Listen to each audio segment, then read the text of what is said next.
Yo, what's good, YouTube? It's boardzy, and this is going to be my review of the Razer Deathadder V4 Pro, a very poorly kept secret, and the first addition to the Deathadder Pro lineup since 2022. So it's been nearly 3 years of the Deathadder V3 Pro, and there are a lot of changes, but the shape is not one of them.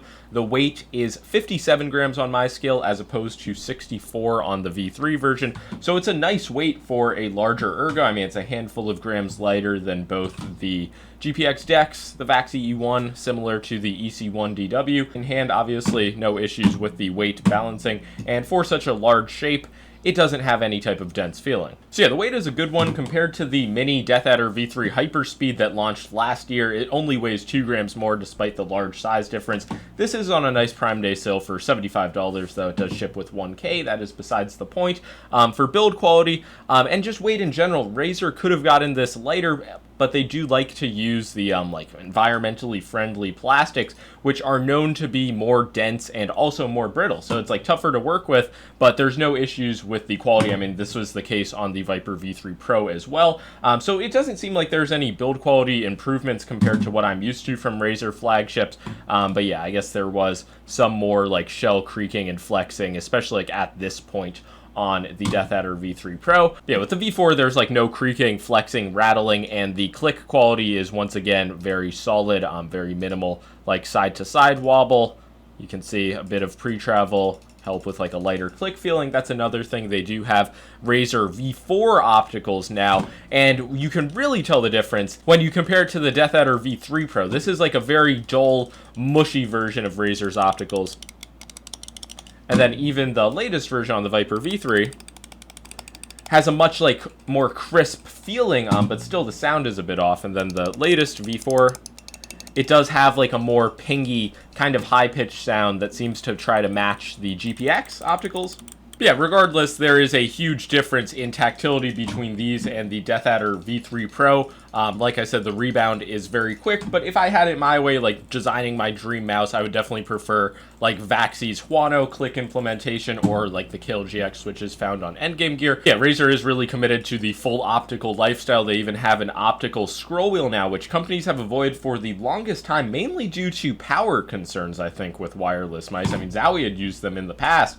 And yeah, this does fix the ghost scrolling issues. Same thing that Logitech's like B-Hop mode, Final Mouse's scroll wheel mode sets out to achieve. An optical wheel can just do naturally. So it's not a mechanical encoder.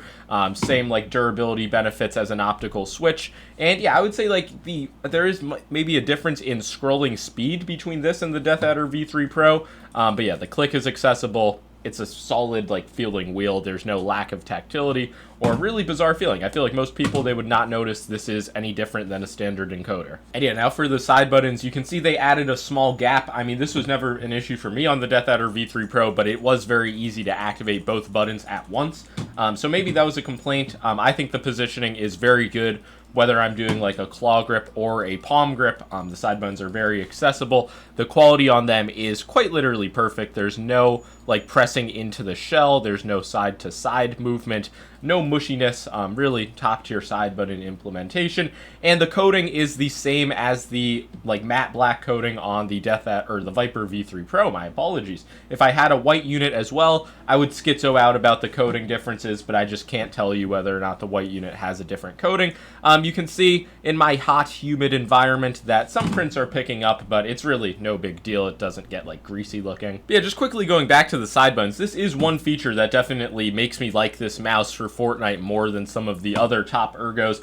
With the GPX Dex, the side buttons are just sit so insanely high that I kind of have to like alter my grip around like being able to access them. So it's a bit inconvenient, but I can always perform with the mouse. My biggest complaint is a creaking issue, which I'm sure like I would be under warranty or something, but it is kind of bizarre. And yeah, since the shape was unchanged, I know I said I wouldn't talk about it much, but it is still something to consider. For me, the style of the GPX Dex with the large thumb curve and then a kind of like thin grip width in front of the mouse was just such like a refreshing ergo design. I do really like the way it feels for claw grip. V4 Pro, on the other hand, it's something that just kind of forces me into a much more relaxed grip style I've mained in the past. It's like a shape that I got bored of because it was just so like comfortable and safe for my hand. It's definitely a better natural sizing than the DAv3 E1, which does feel like just a bit small. And yeah, combined again with the side button positioning, the Deathadder V4 is just more desirable for me to use, but it's just a shape that really promotes like a palm grip, not a lot of like in-hand maneuverability. So yeah, when you compare to a short stubby shape like the new Pulsar Zywu mouse, you just see that there's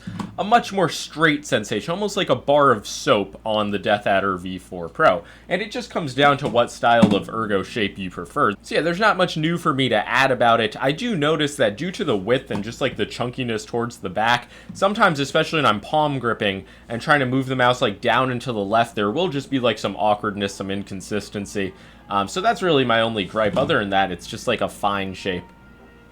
And yeah, it's of course my perspective with 21 by 11 hands, so if you do have really small hands, the Hyperspeed is just a better choice. Razer literally asked me, they're like, do you think we should make a mini version of the V4 Pro? And I was like, yeah. So I don't know what their opposition is to it, but it could happen in the future, but I would not hold my breath. Now getting to the exciting changes, the wireless technology. And the sensor itself is the same model, the 3950 V2, whatever you want to call it, as the Viper V3 Pro, but they do have a new Nordic MCU along with a new dongle design. And Razer is very proud of it, calling it a decade-defining leap in wireless tech. But it does seem like the big breakthrough was in terms of power consumption, which allows them to use the optical scroll wheel and optimize for true 8K, as opposed to the kind of faux 8K that Razer and everybody else had been putting out previously. This does also have 8K in wired mode. They're also very proud of the like hemispherical bespoke dongle.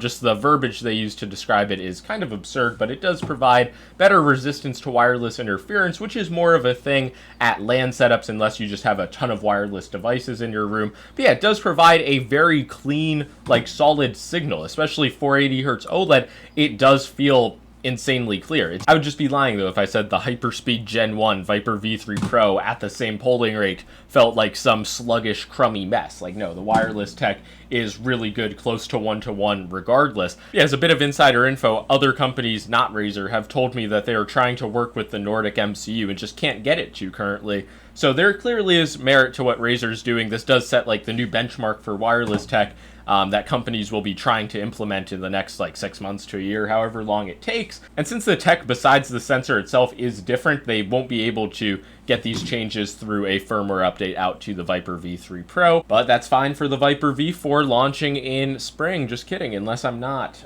But yeah, what else is there really to say? The sensor position is a little bit low for my liking, just where I claw grip it. I do kind of wish it was a few millimeters more towards the front of the mouse. It's nothing I really can't get used to, but that is just like a minor preference. And of course, they have the huge list of sensor customization features. I have been using a 1-degree angle. I wasn't even aware of it. I thought I had turned it off, but throughout all of my testing, it has been on a 1-degree angle. I really don't have much of a tilt when I grip. And yeah, that's about all I have to say for the sensor implementation. I mean, it seems like every aspect of the wireless transmission process has been optimized according to Razer, and the dongle itself even has some heft to it. People will be surprised.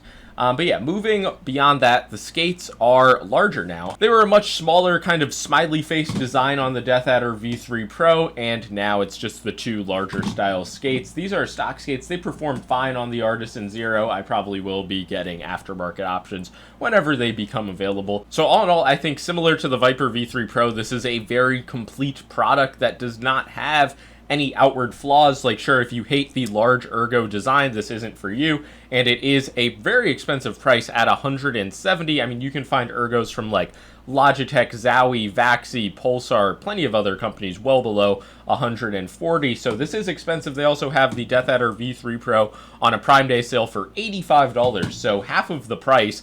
And it is an objectively worse mouse, whether you consider click feeling, weight, like technical performance. It would ship with a 1K dongle and just the various other features like coding. But yeah, it is half the price. So if you're not bought into like high performance mice, then going with a budget option will definitely make more sense. Like if you don't have a good monitor, a good setup, you're not going to be able to get much benefit from the improved tech in this mouse. But if you are somebody who's been using the Deathadder V3 Pro for a long time, I don't see how you couldn't be satisfied with it. It's just just an improved product in pretty much every aspect. I will give it the seal of approval, and it will probably be my most used ergo going forward. I just don't put much time on the E1 or Dex nowadays. This will definitely stay in the main rotation. I won't call it my main mouse though, because I do, for one, I think it is just a touch too large. So yeah, I'll keep testing it and make a comparison with the Viper V3 Pro alongside an ergo roundup. But yeah, this is definitely the most suitable ergo for me in Fortnite, and I do have a lot of history with it, so I like it a lot. It was a much needed revision. I know I don't get too excited about V2s, and some of the features I'm not oohing and ahhing over, but it's a very high quality release. Any other questions you guys have, let me know in the comments down below. That is going to be all. Deathadder V4 Pro, shocking. Peace out.